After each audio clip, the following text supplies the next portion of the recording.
and welcome to yet another EPLP. This time I shall be playing Ninja Gaiden for the Master System. And as part of a pay exchange program, Hypnos will be suffering through Battletoads in Battle Maniacs, the Battletoads game for the Super Nintendo, for those of you that are unaware. Oh, glorious, glorious revenge. It is so sweet. So fucking sweet. So here, as part of some of the slowest scrolling text in video game history, which you actually can speed up, but I'm letting it scroll naturally just to piss you all the fuck off. We have some backstory to set the stage for this game.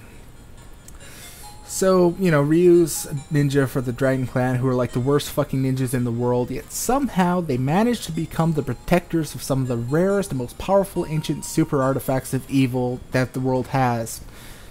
And they keep these locked away in their little village, and for some reason nobody sees the problem with this. So Ryu goes out, he's doing some quests, he comes home to find his village burned to the ground and everybody dead for like the 5th fucking time. I wish I was exaggerating, that's like literally how much it happens in this fucking series. And, you know, there's one guy who's just hanging on by a thread. He goes over and he can say like one last word. And he's like, oh no, the Bushido was stolen. So, you know, this is some magic, scary artifact that, you know, it opens the doors of hell, or it makes somebody super powerful god, or it summons demons. I don't fucking know. I haven't actually played through this game. But, you know, whatever. If the bad guy gets their hands on it, we're all fucked. So I have to go out and save it. Fuck.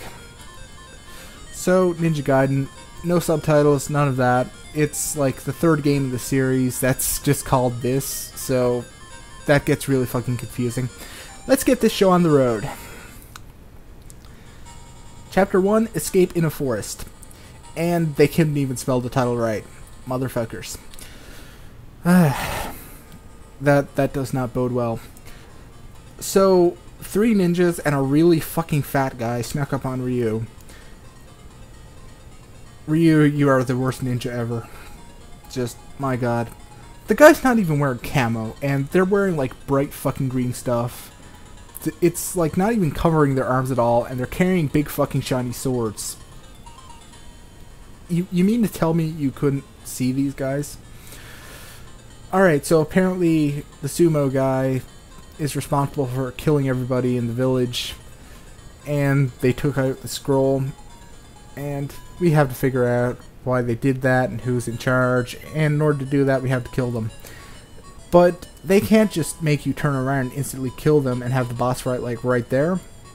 No, we have to suffer through a level first. So, let's get this rolling. It's a forest level. I'm fighting through some shit. Oh yeah. And the power-up items this time are scrolls. That's the thing that's hidden, and you actually can't tell what's inside them. You see some new stuff this time around, like those bombs, which will go off if you get too close to them. And, you know, all the old standbys, the power-ups are pretty much all here. You've got different shurikens and shit. And, you know, your meter across the top, you have your score, you have your time, you have your power-up, your lives, boss health meter. All this stuff is all up there. Yeah.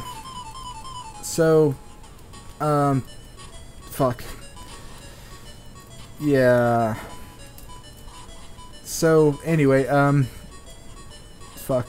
Yeah, that's like a really cheap shot right there. The enemies will spawn like right on top of you, so it gets really annoying. And I fucking hate those roller enemies. So, I'm sure some people will ask, motherfucker, just look at all these goddamn spikes. Where exactly does this game fit into things, you know? Like the NES games, they all have like their own continuity and thing. And, you know, you have like the reboot series and stuff, like new games. So where exactly does this fit into things?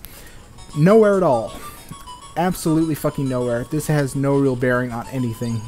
His village being burned, like, that doesn't mean, like, shit. It happens all the fucking time. It's literally unimportant. There's no real continuity here. This doesn't fit in anywhere. I guess you could say that this is technically Ninja Gaiden. Ha ha ha. Yes. Absolutely horrible use of a Japanese term, by the way. Absolutely fucking horrible. But yeah, this level's finally fucking over. I'll try to make it interesting later. So here's the boss, the sumo guy. He's once again the most boring and basic form of boss. He's a charger, and whenever he hits the wall, in order to change things up a little bit from some of his predecessors, he brings down a bunch of sword-using ninjas who try to spear you. But everything's just so easy to dodge, it's laughable. The first boss is never very easy. Actually, all the bosses I've seen in this game so far are like really fucking horrible.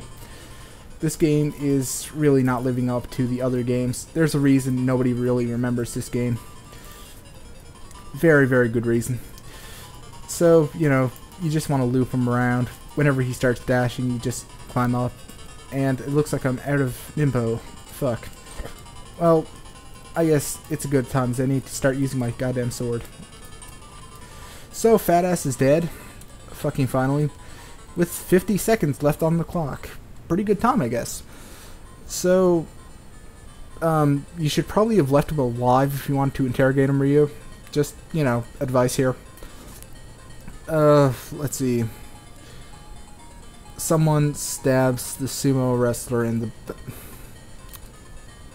God damn it. Just once, I'd like for somebody to stay alive long enough to say something worthwhile. So Ryu chases the guy, and that's chapter 1 down. Stay tuned for chapter 2, when I actually, you know, play something slightly more challenging than this. Until then, fuck you all, and good night. I'm off to Tokyo.